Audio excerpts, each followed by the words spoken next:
សួស្តីបងប្អូនប្រិយមិត្តទាំងអស់គ្នាខ្ញុំបាទដានីហើយថ្ងៃនេះយើងជួបគ្នាទៀតហើយនៅក្នុង Channel នីតិខ្មែរហើយភាគនេះយើងដល់មកដល់ភាគទី21ហើយដោយសាច់រឿងថ្ងៃនេះគឺជាបទពិសោធន៍ដ៏រន្ធត់មួយពីបងប្រុសម្នាក់ឈ្មោះថាបូរិនប៉ុន្តែខ្ញុំសូមហៅថាបងរិនតទេមកទៅវាខ្លីស្រួលហៅដោយបងរិនហ្នឹងគាត់បានទៅទិញឡានមួយគ្រឿងបំណងមកគាត់ហ្នឹងគឺយកមកកែច្នៃហើយដឹកលក់ចាប់ហួយលក្ខណៈជាឡានចល័តអ្នកណាចង់ទិញអីក៏មានបន្លែមានផ្លែឈើមានសាច់អញ្ចឹងទៅហើយបន្ទាប់ពីគាត់ទិញឡានហ្នឹងមកបានតែមួយថ្ងៃទេគាត់ក៏បានទៅដឹងរឿងមួយពីឡានដែលគាត់ទិញមកហ្នឹងថាវាធ្លាប់មានប្រវត្តិបែបណាហើយគាត់ហ្នឹងក៏បានជួបនៅហេតុការណ៍ចម្លែកមិនធម្មតាដែរពីឡានមួយហ្នឹងអូខេឥឡូវយើងកុំឲ្យខាត់ពេលយូរយើងចង់ដឹងថាតើបងបូរិនហ្នឹងគាត់បានជួបហេតុការណ៍ចម្លែកអីខ្លះពីឡានមួយហ្នឹងហើយឡានមួយហ្នឹងវាធ្លាប់ជាអីពីមុនមកអ្នកណាធ្លាប់ធ្វើអីដាក់ឡានហ្នឹងខ្លះតោះឥឡូវយើងចូលទៅស្ដាប់សាច់រឿងពេញរបស់បងរិនទាំងអស់គ្នារឿងរ៉ាវមួយនេះគឺបានកើតឡើងយូរដែរហើយគឺកាលពីឆ្នាំ2008ហើយបានកើតឡើងទៅលើបងប្រុសម្នាក់ដែលមានឈ្មោះថាបងបូរិនដោយបងរិនហ្នឹងគាត់ថាកាលហ្នឹងគឺគាត់ជាកំឡោះវ័យ30ឆ្នាំម្នាក់ហើយគាត់កំពុងតែធ្វើការនៅក្នុងរោងចក្រមួយកន្លែងហើយគាត់ថាគាត់ធ្វើការនៅកន្លែងហ្នឹងវាយូរណាចូលជា10ឆ្នាំហើយហើយគាត់ក៏ប្រើជីវិតបែបហ្នឹងរាល់ថ្ងៃព្រលឹមឡើងក៏ទៅធ្វើការល្ងាចឡើងក៏ចេញមកវិញដេកក្នុងបន្ទប់ជួលចាំដល់ថ្ងៃបើកប្រាក់ខែអញ្ចឹងទៅហើយស្រាប់តែមកដល់ថ្ងៃមួយពេលហ្នឹងក៏កន្លែងធ្វើការរបស់គាត់ហ្នឹងគេប្រកាសថាគេបិទទ្វារហើយគេខ្សែធនពេលហ្នឹងវាមានវិបត្តិសេដ្ឋកិច្ចអញ្ចឹងត្រូវតែឈប់បើមិនឈប់ទេក៏គេគ្មានលុយបើកឲ្យយើងដែរមែនទេអញ្ចឹងមករឿងគាត់ថាពេលហ្នឹងគាត់ហេលហាលដែរអត់មានការងារធ្វើចុះយើងអត់មានបានដឹងមុនផងហ្នឹងគេប្រាប់ភ្លាមថាឲ្យឈប់គឺឈប់ហ្មងអត់មានប្រាប់មុនមួយអាទិត្យអីឲ្យយើងបានត្រៀមខ្លួនរកការងារផ្សេងអីណាអញ្ចឹងគាត់ថាភ្លាមហ្នឹងគាត់រនឹកអីអត់ទាន់ឃើញទេមិនដឹងថាត្រូវទៅធ្វើអីទៀតទៅរកកន្លែងផ្សេងធ្វើការឬមួយក៏ត្រូវត្រឡប់ទៅស្រុកកំណើតវិញឬមិនគាត់ដូចថានៅតែគិតអត់ទាន់ចេញអញ្ចឹងគាត់ថាបន្ទាប់ពីគាត់ដេកគិតមួយយប់ពីរយប់ហើយគាត់ក៏សម្រេចចិត្តថានឹងយកលុយដែលគាត់មានទាំងប្រមាណហ្នឹងអាលុយទៅតែបើកហ្នឹងមកផងលុយសំមកផងហ្នឹងគាត់ចង់ទៅរកស៊ីអីមួយនៅស្រុកកំណើតរបស់គាត់គិតថារកស៊ីអីមួយប៉ុន្តែមិនទាន់ដឹងទេលក្ខណៈថាចាំទៅដល់សិនចាំគិតទៀតណាអញ្ចឹងពេលដែលគាត់ទៅដល់ហ្នឹងក៏ហ្នឹងហើយទៅនៅផ្ទះរបស់គាត់វិញអញ្ចឹងទៅអាផ្ទះដែលគាត់មាននៅស្រុកកំណើតហ្នឹងគឺអត់មានអ្នកណានៅទេណាដោយសារតែគាត់ជាកូនកំព្រាឪពុកម្ដាយស្លាប់ចោលអស់ហើយអញ្ចឹងបងរិនក៏ដេកគិតទៅមកគាត់មើលពីភាពជាក់ស្ដែងនៅក្នុងភូមិរបស់គាត់ណាស្រាប់តែបងរិនហ្នឹងគាត់នឹកឃើញគំនិតមួយថាអញ្ចេះភូមិគាត់ហ្នឹងគឺជាភូមិជនបទដាច់ស្រយាលហើយអត់មានផ្សារអត់មានអីទៀតហើយពេលហ្នឹងអ្នកលក់តាមម៉ូតូតាមអីក៏អត់សូវមានទេវាសឹងតែមិនមានផងអញ្ចឹងបងរិនគាត់នឹកឃើញថាគាត់ចង់ទិញឡានមួយគ្រឿងហើយកែច្នៃធ្វើជាឡានមានលក់បន្លែលក់ផ្លែឈើលក់សាច់លក់ផ្អែមលក់គ្រឿងស្លស្លុកអញ្ចឹងទៅជិះចូលទៅក្នុងភូមិគាត់គិតថានឹងដាច់ហ្មងព្រោះអត់មានគូប្រជែងបើគាត់ធ្វើអញ្ចឹងមានតែគាត់មួយទេហើយនៅក្នុងភូមិហ្នឹងគេមិនទិញមកគាត់មែនទេព្រោះថាចាំបាច់ជិះទៅដល់ណាដល់ណីទៅអីពីក្នុងភូមិមកគាត់នឹងមកផ្សារវាឆ្ងាយណាអញ្ចឹងមករិនគាត់បន្ទាប់ពីគិតហើយហ្នឹងគាត់ក៏ជិះម៉ូតូទៅរកទិញឡានដូចថាជាប្រភេទឡានចាស់ឡានទឹកដែលមានតម្លៃថោកអញ្ចឹងទៅទិញតាមទឹកលុយណាមួយទៀតគាត់ទិញមកឆ្នៃហ្នឹងអញ្ចឹងបើយើងទិញអាស្អាតមកវាស្ដាយឡានមែនទេអញ្ចឹងគាត់ថាគាត់ដើររកដបងហ្នឹងអត់សូវមានទេមានតែឡានដែលមើលទៅសភាពគេនៅគ្រាន់បើគេលក់ក្នុងតម្លៃដែលវាថ្លៃអីចឹងទៅចឹងគាត់ថាគាត់ដើររកទៅមកលងមកយូរបានទៅឃើញឃ្លាំងមួយដែលជាប្រភេទឃ្លាំងតូចល្មមទេហើយមានលក់ឡានចាស់ច្រើនគ្រឿងណាអញ្ចឹងបងរិនគាត់ដើរទៅមកក៏ឃើញថាមានឡានពណ៌សមួយគ្រឿងជាប្រភេទឡាន pick up ហ្នឹងហើយគាត់ថាឡានហ្នឹងគេដាក់លក់ក្នុងតម្លៃថោកមែនទេថោកជាងទីផ្សារឆ្ងាយណាអញ្ចឹងគាត់ឃើញហើយក៏ទៅទិញឡានមួយនឹងយកហ្មងទៅអត់មានទៅសូនសាញតថ្លៃច្រើនទេព្រោះថាវាថោកស្រាប់ហើយអញ្ចឹងក្រោយពេលដែលទិញឡានហ្នឹងមកបងរិនគាត់យកមកដល់ផ្ទះគាត់ចាប់ផ្ដើមលាងអញ្ចឹងណាលាងដោះចុះដោះឡើងបងរិនគាត់ថាអញ្ចឹងឡានមួយហ្នឹងស្រាប់តែមានក្លិនលក្ខណៈដូចដែកវាច្រេះបងប្អូនឲ្យសាមណាហើយក្លិនដូចស្អុយបន្លែស្អុយសាច់អីដែលវាធ្លាប់ជាប់នឹងលើឡានហ្នឹងហើយបងរិនគាត់ថាតិចឡូឡានហ្នឹងធ្លាប់ដឹកបន្លែពីមុនមកដែរដឹងបើអញ្ចឹងវាដូចចៃដន្យពេកមែនទេអញ្ចឹងក៏លាងទៅហើយបងរិនគាត់ថាកន្លែងតាមចន្លោះដែកមួយសុទ្ធតែច្រេះកន្លែងខ្លះមានកតិចបន្លែមានអីក្នុងហ្នឹងទៀត ចឹងគាត់ក៏លៀងទៅល្មមតែមកហើយនឹងលឹងមកយូរហើយគាត់ថាបន្ទាប់ពីលៀងហើយហ្នឹងគាត់ក៏បានទៅហៅជាងហៅអីមកដើម្បីកែច្នៃឡានមកគាត់ហ្នឹងណាឲ្យធ្វើម៉េចខ្លាចជាឡានដែលអាចដឹកបន្លែដឹកផ្លែឈើអីលក់ឲ្យបានពេញលេញហ្មងចឹងក៏ហ្នឹងឯងដាក់ផ្សារដែកផ្សារអីតត្រង់ដាក់សំណាញ់អីដើម្បីស្រួលពាក់ពយួរថង់អីផ្សេងចឹងណាហើយបន្ទាប់ពីកែច្នៃហើយគាត់ថានៅយប់ដំបូងហ្នឹងណាគាត់ងើបតាំងពីម៉ោង3ដើម្បីទៅផ្សារបោះដុំនៅក្នុងខេត្តរបស់គាត់ណាគាត់ទៅនឹងគឺទិញសពគ្រប់មានតាំងពីបន្លែមានតាំងពីសាច់មានតាំងពីត្រីមានតាំងពីនំនេកមានតាំងពីនំបញ្ចុកកាទៀវយរួមគឺដូចផ្សារមួយនៅលើឡានរបស់គាត់ចឹងណាអញ្ចឹងបន្ទាប់ពីគាត់ទិញហើយគាត់រៀបចំហើយហ្នឹងក៏មេឃនៅតែមិនទាន់ភ្លឺដែរទៅតែប្រហែលជាម៉ោង4អីណាអញ្ចឹងគាត់ក៏បើកឡានមកហើយពេលដែលមកដល់ម្ដុំភូមិគាត់ហ្នឹងគឺប្រហែលជាម៉ោង 4:40 ហើយគាត់ថាបងរិនគាត់បើកបដាគាត់ទិញពីតម្លៃរបស់ម្ហូបដែលគាត់លក់នឹងបដាដូចថាអានេះ1គីឡូប្រហែលអាបន្លែនេះ1គីឡូប្រហែលណាកុំឲ្យគេសួរទៅគាត់អាឡៃតារ៉ូនទៅក៏បើកបដាទិញបដាចឹងទៅហើយគាត់ថាស្រាប់តែបើកមកដល់ចំណុចមួយកន្លែងហ្នឹងគឺជាផ្ទះឈើចាស់មួយហើយនៅខាងមុខអាកន្លែងរបងអាស័យផ្ទះឈើហ្នឹងគឺមានយាយចំណាស់ម្នាក់គាត់ឈរនៅមុខហ្នឹងណាហើយបងរិនពេលហ្នឹងគាត់រៀងភ្ញាក់បន្តិចដែរណាថាទៅតែម៉ោង4ម៉ោងអីសោះលេងមានយាយណាមកឈរនៅមុខផ្ទះចាំទិញបន្លែចឹងវាដូចមិនសមហ្នឹងណាប៉ុន្តែក៏ព្យាយាមគិតក្នុងផ្លូវល្អទៅគាត់ថាវាអញ្ចឹងដឹងព្រោះថាចាស់យើងតាមស្រុកស្រែគាត់ភ្ញាក់តាំងពីម៉ោង3ម៉ោង4ចាស់ខ្លះម៉ោង3អីគាត់ងើបដាំបាយដាំអីក៏មានដែរអញ្ចឹងប្រហែលជាលោកយាយគាត់ដាំបាយដាំអីហើយគាត់ឃើញយើងមកអញ្ចឹងក៏កាក់ទិញបន្លែទិញអីចឹងណាចឹងបងរិនឃើញយាយម្នាក់នឹងឈរអញ្ចឹងគាត់ក៏ចុចកញ្ចក់ឡានចុះឲ្យសួរថាយាយមានតែការទិញបន្លែទិញអីអត់ហើយបងរិនគាត់ថាយាយម្នាក់ហ្នឹងអត់ឆ្លើយគាត់ទេណាប៉ុន្តែព្យាយាមមើលមកឡានបងរិននេះអញ្ចឹងក៏ប្រហែលជាយាយហ្នឹងគាត់ចង់កាក់ហ្នឹងប៉ុន្តែគាត់ដូចថាខ្ជិលស្រែកខ្ជិលហាវអីប្រហែលជាគាត់និយាយមិនលឺហ៎អញ្ចឹងបងរិនគាត់ក៏ឈប់ទៅហើយយាយម្នាក់ហ្នឹងគាត់ក៏ដើរឆ្លងផ្លូវមករកឡានបងរិនទៅណាហើយបងរិនគាត់ថាអីយ៉ាបានមកមួយតើនេះមួយដបងហ្មងកៅឆាយហើយបងរិនគាត់ថាអញ្ចឹងនិយាយម្នាក់ហ្នឹងពេលដែលគាត់ដើរមកដល់កន្លែងកតុយឡានបងរិនហ្នឹងគាត់ធ្វើកាយវិការរៀងប្លែកគាត់ឈរស្ងៀមស្កប់ហើយជាធម្មតាយើងកាក់ឡានទិញបន្លែទិញផ្លែឈើអញ្ចឹងយើងប្រកាសជាមើលនៅក្នុងឡានគេមែនទេថាមានអីខ្លះដែលយើងត្រូវទិញប៉ុន្តែយាយម្នាក់ហ្នឹងអត់ទេគាត់មើលមកផ្លាកលេខឡានរបស់បងរិននេះគាត់សន្លឹងមកឆ្កឹងអញ្ចឹងហើយបងរិនគាត់សួរយាយហ្នឹងថាយាយត្រូវការទិញអីអត់យាយហើយយាយម្នាក់ហ្នឹងឮបងរិនសួរអញ្ចឹងគាត់ក៏កលេចមើលបងរិនតែបន្តិចទេបន្ទាប់មកគាត់ក៏មើលតែផ្លាកលេខឡានហ្នឹងទៀតហើយបានគាត់ហើបមាត់និយាយប៉ុន្តែគាត់មិនមែននិយាយតមកសំណួរដែលបងរិនសួរមិញហ្នឹងទេណាគាត់អានផ្លាកលេខឡានបងរិនគាត់អានអញ្ចឹងណាហើយបងរិនគាត់ក៏គិតថាអូ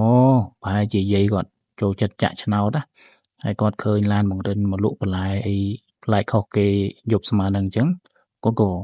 ចាក់តាមផ្លាកលេខឡានបងរិនទៅណាគាត់ទិញកែលុបផ្លេចអញ្ចឹងបងរិនគាត់ក៏និយាយបែបកំ pl ែងដើម្បីប្រឡប់បរិយាកាសទៅគាត់ថាអូយាយចង់ចាក់ឆ្នោតតាមផ្លាកលេខឡានខ្ញុំមែនចាក់ទៅដឹងថាត្រូវហើយឡានខ្ញុំហេងអញ្ចឹងយាយម្នាក់ហ្នឹងគាត់ក៏កលេចមកមើលមុខបងរិនទៀតប៉ុន្តែលើកនេះបងរិនគាត់ថាកែវភ្នែករបស់លោកយាយហ្នឹងគឺមើលទៅប្រកបដោយភាពទុកព្រួយហ្មងគាត់មិនមែនសន្លក់គាត់មិនសន្លឹងយើងទេគាត់មើលដូចថាគាត់ចង់ប្រាប់អីមួយយ៉ាងមកកាន់យើងប៉ុន្តែប្រាប់មិនបានណាហើយបងរិនគាត់ក៏សួរយាយហ្នឹងថាយាយឥឡូវទិញអត់បើអត់ទិញទេខ្ញុំត្រូវទៅលក់នៅមុខទៀតគីឡូអ្នកភូមិផ្សេងទៀតគេចាំទិញហើយយាយម្នាក់ហ្នឹងគាត់ក៏ឆ្លើយមួយម៉ាត់ធ្វើឲ្យបងរិនគាត់ទៅលឺហើយហ្នឹងគាត់សឹងតែដួលហ្មងគឺយាយម្នាក់ហ្នឹងគាត់ថាអញ្ចេះដាក់គេចុះពីលើឡានផងគេលងលៀនណាដាក់គេនៅលើឡានហ្នឹងទៅអីដាក់ចុះមកហើយបងរិនគាត់គាត់លឺចឹងគាត់មិនភ័យមែនទេមានមនុស្សឯណានៅលើឡានរបស់គាត់គាត់ថាយាយអត់មានមនុស្សទេនៅលើហ្នឹងមានតែបន្លែមានតែត្រីមានតែអីហ្នឹងហើយយាយម្នាក់ហ្នឹងគាត់អត់តទេហើយបងរិនមើលតែសភាពការដូចមិនសូវស្រួលគាត់ក៏ថាអូយាយបើសិនជាអត់ទិញទេខ្ញុំប្រញាប់ទៅមុខទៀតហើយចឹងហើយពេលហ្នឹងអត់មានបានចាំដូចថាយាយនឹងត្រូវឆ្លើយថាម៉េចណានិយាយតែប៉ុណ្្នឹងហើយបងរិនគាត់ក៏ឡើងឡានហើយបើបន្តទៅមុខទៀតហ្មងទៅទុកចោលយាយហ្នឹងហ្មងជាលក់ជាអីមើលទៅដូចប្លែកអញ្ចឹងហើយពេលបើកមកតាមផ្លូវហ្នឹងបងរិនគាត់គិតថាអូប្រហែលជាយាយហ្នឹងគាត់ចាស់ហើយគាត់វែងនិយាយអីផ្ដេកដែរតាមភាសាអ្នកដែលគាត់ចាស់គាត់វែងវាន់អញ្ចឹងទៅ ប៉ុន្តែបង្រិនគាត់នៅតែចាំប្រយោគមួយម៉ាត់ដែលយាយនឹងគាត់និយាយគាត់ថាមានគេនៅលើឡានហ្នឹងឲ្យដាក់គេចុះមកផងគេល្ងាណាស់បង្រិនគាត់នៅតែចាំប្រយោគហ្នឹងគាត់ថាគាត់នឹកឃើញហើយគាត់ភ័យហ្មងហើយពេលហ្នឹងបង្រិនគាត់ស្រាប់តែធំក្លិនលក្ខណៈដូចដែកដែលវាច្រេះហើយត្រូវទឹកសើមហើយក្លិនដូចមានបន្លែហើយនឹងសាច់ដែលវាស្អុយលេចូលគ្នាក្លិនពីរបីមុខហ្នឹងចូលគ្នាបង្រិនគាត់ថាធំខ្លាំងមែនទែនដល់ថ្នាក់គាត់ឡើងបើកកញ្ចក់តទៅពេលគាត់បើកលេងអញ្ចឹងរហូតមកដល់ក្នុងភូមិរៀងជ្រៅបន្តិចពេលហ្នឹងរៀងដូចថាមានពលឺចាស់ចូលមកណាចូលម៉ោង5កន្លះហ្នឹងចាប់ផ្ដើមមានអ្នកភូមិគាត់ដើរទិញនេះទិញនោះហើយបង្រិនក៏ទាញអាមេក្រូរបស់គាត់ហ្នឹងប្រកាសថាអូមានបន្លែមានត្រីមានសាច់ថ្មីមានផ្លែឈើស្រស់អញ្ចឹងទៅហើយអ្នកភូមិពេលដែលឮអញ្ចឹងក៏សម្រុកនាំគ្នាមកទិញដោយប្រាប់អញ្ចឹងថានៅក្នុងភូមិហ្នឹងវាឆ្ងាយពីផ្សារអញ្ចឹងគេខ្ជិលជិះទៅទិញដល់ផ្សារពេលឃើញបង្រិនមកលក់ដល់ហ្នឹងអញ្ចឹងគេក៏នាំគ្នាមកទិញទៅហើយពេលហ្នឹងក៏លក់ដាច់ណាស់លក់ឲ្យអ្នកនេះអ្នកនោះអាប់ទៅមកអញញ៉ៃវាដូចថាអញញ៉ៃមែនប៉ុន្តែសុបាយចូលយើងលក់ដាច់អញ្ចឹងបង្រិនគាត់ផ្លេចទៅដល់អារឿងដែលគាត់ជួបកាលពីចិត្តភ្លឺហ្នឹងអារឿងដែលយាយនឹងនិយាយថាមានអ្នកដេកនៅក្នុងឡានគាត់ហើយមិនហ្នឹងផ្លេចអស់បាត់ហើយអឡ័យតែសុបាយលក់ពេកហើយបង្រិនគាត់ថាក្រោយមកក៏មានឃើញមីងម្នាក់គាត់ដើរមកទិញម្ហូបទិញអីដូចគេដូចឯងអញ្ចឹងណាហើយបង្រិនគាត់ថាមីងម្នាក់ហ្នឹងមើលទៅដូចគាត់រស់រាយគាត់ប្រកែកនិយាយគាត់និយាយច្រើនណាស់ហើយគាត់ក៏មកទិញផ្លែឈើរបស់បង្រិនដែរហើយដំបូងឡើយគាត់និយាយលេងសើចជាមួយយើងធម្មតាគាត់ថាអ្នកលក់ថ្មីមែនចាំគាត់ជួយទិញចាំគាត់ទិញរាល់ព្រឹកអញ្ចឹងទៅគាត់និយាយសើចច្រើនគាត់ក៏កលេចទៅឃើញផ្លាកលេខឡានបង្រិនហ្នឹងដល់ចៃដន្យហើយស្រាប់តែអ្នកមីងម្នាក់ហ្នឹងគាត់ធ្លាក់ទឹកមុខហ្មងមុននឹងនិយាយមួយយើងសើចដាក់យើងប៉ុន្តែពេលឃើញផ្លាកលេខឡានហើយគាត់លេងជប់សើចហើយគាត់សួរបង្រិនថាអូនឯងទិញឡានហ្នឹងមកពីណាបានបង្រិនគាត់រៀងឆ្ងល់ដែរណាមិនក៏មីងហ្នឹងគាត់ធ្វើកាយវិការដូចប្លែកអញ្ចឹងសើចស្រាប់តែឃើញផ្លាកលេខឡានហើយជប់សើចហើយមកសួរគាត់អញ្ចឹងប៉ុន្តែបង្រិនគាត់ក៏ឆ្លើយតាមធម្មតាទៅណាគាត់ថាឡានហ្នឹងខ្ញុំទៅតែទិញពីឃ្លាំងលក់ឡានទៅជុះហ្នឹងនៅទីរួមខេត្តយើងហ្នឹងហើយគាត់ឆែកឆេរមើលអស់ហើយអត់មានអីទេគាត់ព្យាយាមជួសជុលគាត់កែច្នៃឡើងមកស្អាតហើយបន្ទាប់មកមីងម្នាក់ហ្នឹងគាត់មើលឆ្វេងមើលស្ដាំច្រឡំគាត់ក៏អូសដៃបង្រិនឲ្យដើរឆ្ងាយផុតពីអ្នកភូមិដែលកំពុងតែរោមទិញបន្លែរបស់គាត់ហ្នឹងបន្ទាប់មកបានអ្នកមីងម្នាក់ហ្នឹងគាត់ខ្សឹបដាក់តិចបង្រិនខ្សឹបបន្តិចខ្លាចគេលឺប៉ុន្តែបង្រិនគាត់លឺច្បាស់ណាស់អ្នកមីងម្នាក់ហ្នឹងគាត់ខ្សឹបថាអញ្ចេះឡានហ្នឹងអនឡាញទាំងអត់កាលពីមុនវាធ្លាប់ជាឡានដែលគេយកមកលក់បន្លែនៅក្នុងភូមិយើងហ្នឹងហើយបង្រិនគាត់គ្រាន់តែលឺអញ្ចឹងគាត់រៀងធូរទ្រូងបន្តិចគាត់ថាគ្រាន់តែឡានធ្លាប់លក់បន្លែអញ្ចឹងវាមានអីចម្លែកគ្រាន់តែវាចាយដន់មែនទេប៉ុន្តែបង្រិនគាត់សួរទៀតថាអញ្ចេះចុះអ្នកដែលលក់បន្លែលើកមុនហ្នឹងគេឈប់លក់មែនលក់អត់ដាច់មិនគេឈប់ឬមួយក៏មិនបានអ្នកមីងម្នាក់ហ្នឹងគាត់ក្បបាលគាត់ថាអត់ទេគាត់ក៏និយាយរៀបរាប់ពីប្រវត្តិឡានហ្នឹងថាអញ្ចេះកាលពីមុនម្ចាស់ឡានហ្នឹងគឺឈ្មោះថាពូឡាដោយអាពូឡាហ្នឹងគាត់គឺជាមនុស្សដែលមានចិត្តក្តៅអីបន្តិចវ័យអីបន្តិចខឹងហើយគាត់ចូលចិត្តលេងល្បែងអញ្ចឹងថ្ងៃមួយពូឡាណាគាត់ក៏ទៅលេងល្បែងនៅកន្លែងដែលគេលេងទូទៅហ្នឹងហើយក៏បានខ្ចីលុយក្មេងម្នាក់ឈ្មោះថាពៅដែលវានៅក្នុងភូមិហ្នឹងដែរទេអញ្ចឹងបន្ទាប់ពីខ្ចីហើយក៏ហ្នឹងហើយលេងហើយក៏បែកផ្លូវគ្នាមកផ្ទះអញ្ចឹងណាហើយស្រាប់តែមកដល់ថ្ងៃមួយពូឡាហ្នឹងគាត់ដូចថាខានសងលុយអត់អីចឹងអញ្ចឹងអាពៅហ្នឹងវាក៏តាមទាតាមអីរហូតប៉ុន្តែពូឡាហ្នឹងចិត្តតែកិច្ចណាហើយស្រាប់តែមកដល់ថ្ងៃមួយវាក៏មកស្ទាក់ផ្លូវពូឡាហ្នឹងហ្មងទៅដែលពូឡាគាត់កំពុងតែបើកលក់បន្លែហ្នឹងពេលហ្នឹងចិត្តភ្លឺទេហើយវាក៏និយាយវាស្ដីឲ្យពូឡាហ្នឹងអញ្ចឹងទៅហើយពូហ្នឹងគាត់ជាមនុស្សដែលចិត្តក្តៅស្រាប់ផងណាមួយទៀតនៅលើឡានរបស់គាត់ហ្នឹងវាមានកបិតមានអីអាកបិតយើងហាន់សាច់ជ្រូកកាប់សាច់មាន់អីហ្នឹងអាពូឡាហ្នឹងលេងយកកបិតទៅកាប់អាពូហ្នឹងស្លាប់ហ្មងហើយបន្ទាប់មកគាត់ភ័យខ្លាចរឿងច្បាប់មិនដឹងថាត្រូវយកសាកសពរបស់អាពើហ្នឹងទៅទុកអីណាគាត់ក៏យកសពរបស់អាពើហ្នឹងមកទុកក្នុងឡានហ្នឹងឯងហើយគាត់យកអាកត្រកបន្លែយកផ្លែឈើអីផ្សេងហ្នឹងដាក់ពីលើឡានហ្នឹងហើយសំខាន់គាត់បើកលក់នៅក្នុងភូមិហ្នឹងធម្មតាឲ្យអ្នកភូមិមកទិញដូចតារាល់ថ្ងៃអញ្ចឹងហើយពេលគេទិញចុះទិញឡើងគេមិនឃើញមានសាកសពនៅក្នុងហ្នឹងមែនទេឃើញជើងឃើញអីហើយឃើញមានឈាមមានអីបាទគេក៏រាយការណ៍ទៅប៉ូលីសទៅហើយប៉ូលីសគេក៏មកចាប់អាពូឡាហ្នឹងយកទៅដាក់គុកទៅហើយដោះស្រាយរឿងក្តីហ្នឹងតាមដំណើរការអីចឹងណាហើយពេលដែលដំបូងឡើយគេមិនដោះស្រាយមិនតាន់ហើយឡានហ្នឹង គេក៏យកមកទុកចោលនៅប៉ុស្តិ៍ប៉ូលីសចតចោល5ថ្ងៃអញ្ចឹងទៅអត់មាននរណាគេខ្វល់ទេហើយគ្មាននរណាគេហ៊ានទៅជិតផងគេគិតថាមានខ្មោចអាពើវានៅហ្នឹងអីអញ្ចឹងក្រោយៗមកទៀតប្រហែលជារឿងក្តីហ្នឹងគេដោះស្រាយចប់ឡានហ្នឹងគេក៏យកទៅដាក់ដេញថ្លៃលក់ឲ្យខាងឃ្លាំងអញ្ចឹងទៅហើយអ្នកដែលគេធ្លាប់ស្គាល់ឡានហ្នឹងធ្លាប់ឃើញគេអត់ទិញទេគេគ្រាន់តែឃើញផ្លាកលេខហ្នឹងគេដឹងបាត់ហើយបង្រិនគាត់អាឡ័យតែទៅធ្វើការនៅរោងចក្ររាប់ឆ្នាំហើយហ្នឹងគាត់មានដែរដឹងពីរឿងហ្នឹងណាទៅតែមិញនឹងប្រាប់បានបង្រិនគាត់ដឹងហ្នឹងណា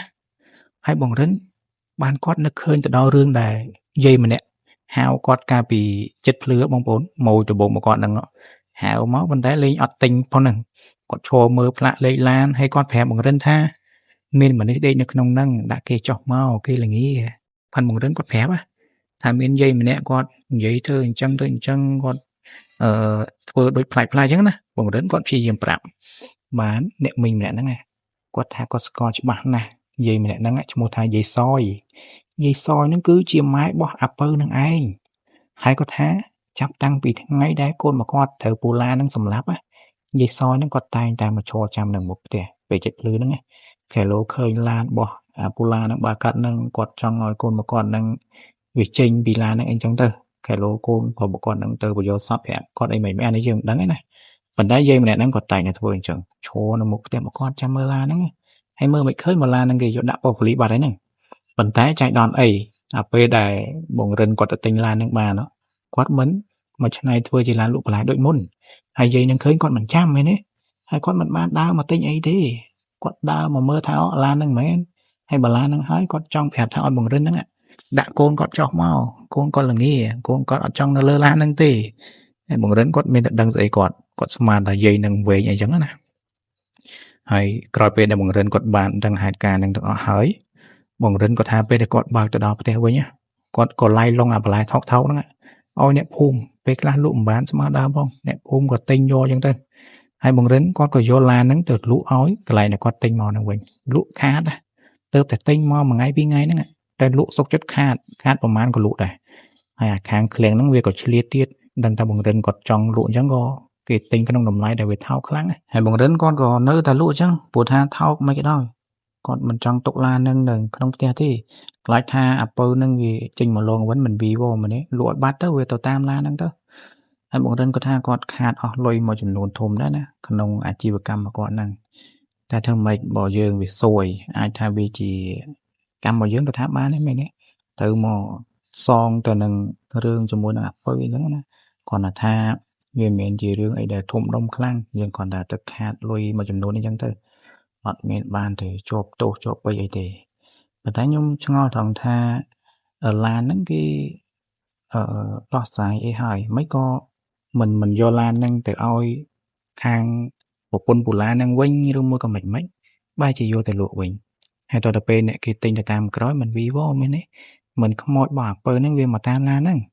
អានេះបើអ្នកគេជឿគេខ្លាចខ្លាំងណាប៉ុន្តែបើអ្នកគេមិនជឿអាហ្នឹងក៏គេទិញទៅតែសម្រាប់ដូចខ្ញុំខ្ញុំប្រហែលជាមិនទិញទេតែបើមិនដឹងប្រហែលជាអាចទិញហ្នឹងហើយបងប្អូនមែនទេដូចបង្រិនអញ្ចឹងគាត់មានដឹងណាឃើញតម្លៃថោកគាត់ទិញទៅណាមួយគាត់កំពុងតែអត់សូវមានលុយផងហើយចង់ចាប់ដើមអាជីវកម្មថ្មីហើយថ្ងៃចាប់ដើមហ្នឹងក៏ជាថ្ងៃបញ្ចប់ដែរក្នុងថ្ងៃតែមួយហ្នឹងតែម្ដងតែខ្ញុំឆ្ងល់ថាអញ្ចឹងមិនក៏គាត់មិនទៅរកទិញឡានថ្មីទៀតហើយចាប់ដើមលក់ថ្មីម្ដងទៀតទៅមែនទេព្រោះថាថ្ងៃដំបូងគាត់លក់ហ្នឹងគាត់ថាលក់ដាច់ណាអ្នកទិញរោមឡានគាត់ឡើងចិត្តតទៅពេលបានដឹងអារឿងហ្នឹងហើយបានម្នាក់ចាប់ដើមថយចុះឡានហ្នឹងធ្លាប់ដឹកខ្មោចធ្លាប់អីធ្លាប់ដែរដាក់ខ្មោចហើយដាក់បន្លែពីលើវាធ្លាប់មានប្រវត្តិសាហាវពេកហើយប្រហែលជាអ្នកភូមិផ្សេងទៀតគេអត់បានចាប់អារម្មណ៍អត់បានចាំពីស្លាកលេខឡានណាប៉ុន្តែមីងម្នាក់ឯងដែលគាត់មកទិញក្រោយគេហ្នឹងគាត់ចាំបានគាត់ក៏ប្រាប់បង្រិនហ្នឹងហ្មងទៅអញ្ចឹងបើសិនជាគាត់មិនបានប្រាប់បង្រិនណាមិនដឹងថាបង្រិនហ្នឹងគាត់ទៅជួបហេតុការណ៍អីទេប្រហែលជាអាចអាពើនឹងចេញមកលងចេញមកធ្វើបាបឬមួយក៏មិនអញ្ចឹងណាតែសំណាងបានមីងម្នាក់ហ្នឹងគាត់ប្រាប់មុនប៉ុន្តែបើសិនជាប្រាប់មុនអញ្ចឹងប្រាប់មុនអាពេលដែលគាត់ទិញនោះបានល្អមែនទេមិនបាច់ចាំខាតលុយតែតើទិញហើយហ្នឹងបានមីងម្នាក់ហ្នឹងគាត់ឃើញបានគាត់ប្រាប់ប៉ុន្តែធ្វើម៉េចអាហ្នឹងវាវាសនាវាកំណត់មកអញ្ចឹងហើយមែនទេបងប្អូន